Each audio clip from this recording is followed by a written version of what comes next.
Bismillahirrahmanirrahim. Assalamualaikum warahmatullahi wabarakatuh. Perkenalkan, nama saya Kini Sanjaya Edi Putra dengan NIM 432543. Saya ingin menjelaskan tugas filsafat ilmu dengan studi kasus.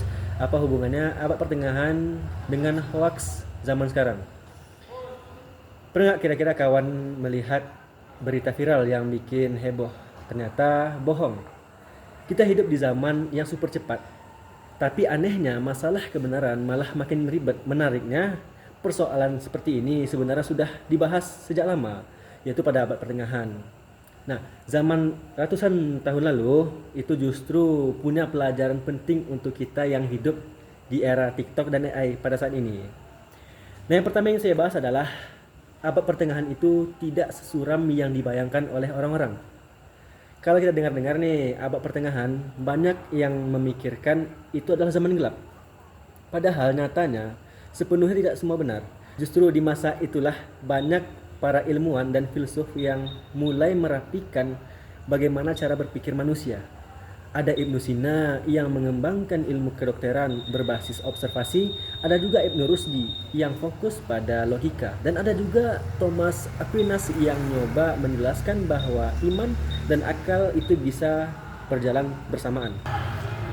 Berikutnya, dasar-dasar cara berpikir ilmiah yang dimana manusia itu mulai belajar membedakan mana opini, mana fakta. Mereka mulai menggunakan tiga langkah yang simpel. Nah, yang pertama yaitu mencocokkan dengan kenyataan yang ada. Jangan mudah percaya kalau tidak ada bukti. Dan yang kedua yaitu cek logis atau tidaknya suatu fakta. Kalau tidak masuk secara akal sehat, nah itu patut kita curigakan. Dan yang ketiga, uji ulang, yaitu mencek kembali. Kalau cuma satu orang saja yang mengatakan, belum tentu hal itu benar. Tiga prinsip sederhana inilah yang nantinya berkembang menjadi metode ilmiah modern.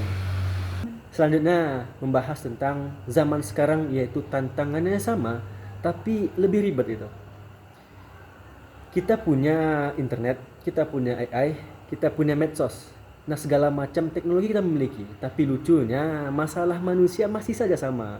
Gampang percaya, yaitu gampang percaya sesuatu yang kedengarannya meyakinkan, padahal belum tentu benar. Contohnya saja nih, ada sebuah video viral yang ada sebuah video viral cara cepat sembuh dari sakit yang tidak ada buktinya. Ada juga yang dituduh aneh-aneh, ada juga selebritis yang dituduh aneh-aneh gara-gara video editan, dan ada juga rumor besar yang bikin satu negara ribut gitu, padahal asalnya sendiri cuma postingan anonim yang tidak jelas siapa yang postingnya. Nah, disinilah kelihatan sekali bahwasanya hidup di era informasi, tapi kita tetap membutuhkan cara berpikir yang rapi gitu. Tanpa itu kita mudah gampang terseret arus informasi yang tidak benar. Yang berikutnya yang ingin saya bahas adalah tentang hubungan langsung dengan abad pertengahan. Sekarang contohnya nih, sekarang coba kita mundur sedikit. Di abad pertengahan, ilmuwan belajar memeriksa informasi perlahan-perlahan. Mereka mencari bukti, mengkritisi, lalu menyimpulkan sebuah permasalahan. Nah, zaman sekarang, informasi larinya lebih cepat daripada roket gitu. Tapi prinsipnya tetap sama. Sebelum percaya, kita cek dulu. Kalau Ibnu Sina hidup pada hari ini nih, mungkin dia pasti bilang, jangan gampang percaya caption Instagram sebelum lihat datanya. Dan kalau ada Aquinas, mungkin akan mengatakan logika itu penting, jangan cuma ikut emosi netizen saja.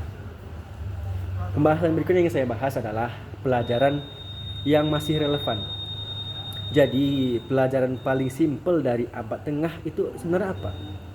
Sebenarnya bahwa kebenaran itu dicari, bukan diikuti cuma karena rame saja atau FOMO gitu. Kita perlu mencari bukti, kita perlu mencari fakta. Kita perlu meresapi dulu sebelum kita share gitu. Karena kalau tidak, kita cuma mengulang kesalahan yang sudah dibahas ratusan tahun yang lalu gitu.